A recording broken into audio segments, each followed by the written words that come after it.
सामाजिक परिवर्तन का, उस सामाजिक परिवर्तन का जिसको हमारे पूर्वज करते आए हैं, जिसकी नींव तथागत गौतम बुद्ध ने रखी थी, जिसको आगे बढ़ाने का काम महात्मा ज्योतिबा फुले, संत गुरु रविदास जी ने किया, जिसको बाबा साहेब ने अपने खून से सींचा, जिसको बहन कुमारी मायावती साहब काशीराम जैसे लोग आज तक परिवर्तन की ओर लेकर के चलते आ रहे हैं। तो ये परिवर्तन की डोर साथियों टूटनी नहीं चाहिए। मैं खासकर अपने युवाओं से अपील करता हूं कि आओ आगे और बहन कुमारी मायावती के हाथों को मजबूत करो और 2022 में तख्ता पलटने की तैयारी में रहो। साथियों, जब मैं जेल में था तो मैंने कुछ कविता लिखी थी, कुछ पंक्तियां लिखी थी।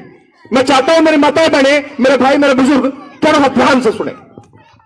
जाग उठे दलित भाइयों, पास तुम्हारे मौका है। अरे जाग उठे दलित भाइयों, पास तुम्हारे मौका है। पलट तो सत्ता का तख्ता, वक्त फिर से लौटा है। 2022 नजदीक है। अरे जाग उठे दलित भाइयों, पास तुम्हारे मौका है। पलट तो सत्ता का तख्ता, वक्त फिर से लौटा है। और याद करो उस दिन को, अरे याद करो उस दिन को जब गुजरात में तुम्हें प्रताड़ा था। उन्हें कांड याद होगा सभी को, उन्हें कांड याद है सभी को। याद करो उस दिन को जब गुजरात में तुम्हें प्रताड़ा था, गो तस्कर बतलाकर लोहे की रोड से मारा था। अरे शोषण और अत्याचारों का बदला लेने से किसने रोका है? जाग उठो ये दलित भाइयों, पास तुम्हारे मौका है। और पलट दो सत्ता का तख्ता, वक्त फिर से वो लौटा है। अरे याद करो उस सब्बीरपुर को, सब्बीरपुर घटना याद होगी 2017 की, सब्बीरपुर घटना याद होगी 2017 की। याद करो उस सब्बीरपुर को 51 घर जलाए थे। अरे याद करो सब्बीरपुर को 51 घर जलाए थे। मां बहनों के आंचल छीन वो कतई नहीं लग जाए थे और इंसानियत की हदें पार कर भेड़िया बनकर आए थे और शोषण और अत्याचारों का बदला। अरे लोकतंत्र की आड़ में हमेशा होता तुमसे धोखा है। लोकतंत्र की आड़ में हमेशा होता तुमसे धोखा है। और जाग उठो दलित भाइयों, पास तुम्हारे मौका है। और पलट दो सत्ता का तख्ता, वक्त फिर से वो लौटा है। अभी आप लोगों के क्षेत्र में, आप लोगों के गांव में, आप लोगों के शहर में ग्राम पंचायतों के चुनाव होंगे। आज थोड़ा सा पंक्तियां कड़वी हैं, समझने की कोशिश करना और पचाने की कोशिश करना। खासकर मेरी माताओं बहनों को कहना चाहूंगा, गली मोहल्लों में तुम्हारे मैखाने खोले जाते हैं। गली मोहल्लों में तुम्हारे मैखाने खोले जाते हैं। मैखाने यानी कि दारू के ठेके किसी दूसरे बिरादरी के, किसी जागरूक व्यक्ति के घरों में या गली मोहल्लों में खुलते नहीं दिखाई देंगे। लेकिन जहां दलित बस्तियां होंगी, जहां आप लोगों की पॉपुलेशन होगी, उसके गली के बाहर ठेके खोल दिए जाते हैं। क्यों?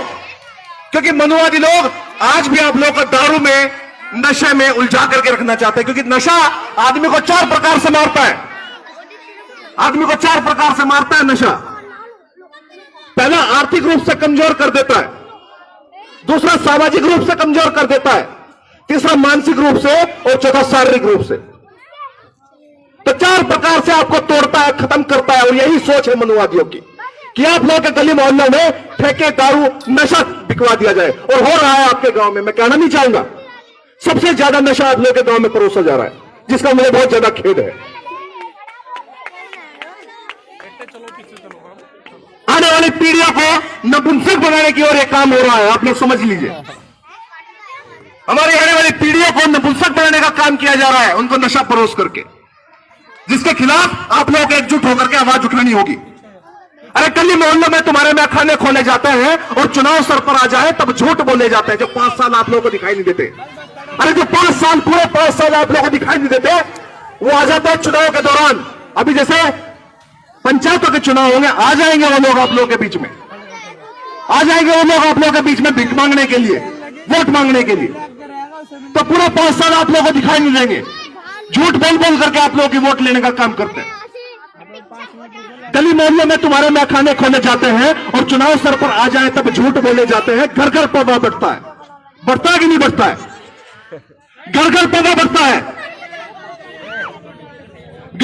बढ़ता है। इस वोट की वैल्यू को समझना बहुत जरूरी है साथियों। ये वोट हमारे बाबा साहब ने अपने बच्चे कुर्बान करके दी है। इस वोट की वैल्यू आप लोग 70 रुपए मत आके, इस वोट के लिए बाबा साहब ने बड़ा खून अर्पित किया है। हमारे अनेकों महापुरुष इस वोट का अधिकार दिलाने के लिए सूली पर चढ़ गए ये वोट का अधिकार ऐसे ही नहीं मिला आप लोगों को। लेकिन जो लोग इस वोट के अधिकार को महज 70 रुपए में तोलते हैं, वो लोग बाबा साहेब के साथ, इसकी कौम के साथ गद्दारी करने का काम करते हैं। जो लोग अपनी वोट बेचने का काम करता है, वो व्यक्ति अपनी धूल बेचने का काम करता है, ऐसा साहब काशीराम जी कहते थे। तो गली मोहल्लों में तुम्हारे मैखाने खोले जाते हैं और चुनाव सर पर आ जाए तब झूठ बोले जाते हैं, घर घर पवा बढ़ता और वोट खरीदने जाते हैं। घर घर पवा बढ़ता और लोग खरीदने जाते हैं। जो लोग पवे में नहीं बिकते उनके घरों में नोट पहुंचाए जाते हैं। पहुंचाए जाते हैं कि नहीं पहुंचाए जाते हैं? कि तेरे घर में कितनी वोट है? अगर मेरे घर में 5 वोट है, ले भाई 500 रुपए या 1000 रुपए के हिसाब से इनके घरों में पहुंचा दे पैसे। होता कि नहीं होता ऐसे? जो लोग वोट में नहीं, जो लोग दारू में नहीं बिकते, उनको नोट में तोड़ने का काम किया जाता है। घर घर पवा बढ़ता है और लोग खरीदे जाते हैं। वोटों के बदले लोगों को नोट परोसे जाते हैं। और वोट खरीदने वाला, अरे वोट खरीदने वाला कब व्यापारी होता है? वोट खरीदने वाला नेता कब व्यापारी होता है? मैं पूछना चाहता हूं आप सभी से, जो आप लोग की वोट खरीद रहा है, वो नेता हुआ या व्यापारी हुआ? जोर से आवाज दे करके बताओ मुझे, कौन हुआ? तो जो आपकी वोट खरीदने का काम कर रहा है, जो आपके साथ व्यापार करने का काम कर रहा है, क्या वो कल आप लोगों के दुख दर्द में खड़ा होगा? मैं पूछना चाहता हूं आप सभी से, जोर से बताओ। तो ऐसे लोगों को जानना है, समझना है, ऐसे लोगों को मुंह तोड़ जवाब देना है जब आप लोग के घरों पर आते हैं वोट मांगने के लिए। अरे वोट खरीदने वाला व्यापारी कब नेता होता है? और जाग उठो दलित भाइयों, पास तुम्हारे मौका है, पलट दो सत्ता का तख्ता, वक्त फिर से वो लौटा है। 2022 का चुनाव आप लोगों के बहुत नजदीक है। ग्राम पंचायत का चुनाव आप लोगों के सर पे है। मैं आप लोगों से गुजारिश करता हूं कि अपना प्रतिनिधित्व उस व्यक्ति को चुने, उस व्यक्ति को वोट दे जो आपके लिए दिन रात एक करने के लिए तैयार रहता है, जो आप लोगों के अधिकारों के लिए अपने खून की आखिरी बूंद तक न्यौछावर करने के लिए तैयार रहता है, जो बाबा साहब के मिशन को, मूवमेंट को आगे बढ़ाने का काम करता है। उस व्यक्ति को आप लोग अपनी वोट दें।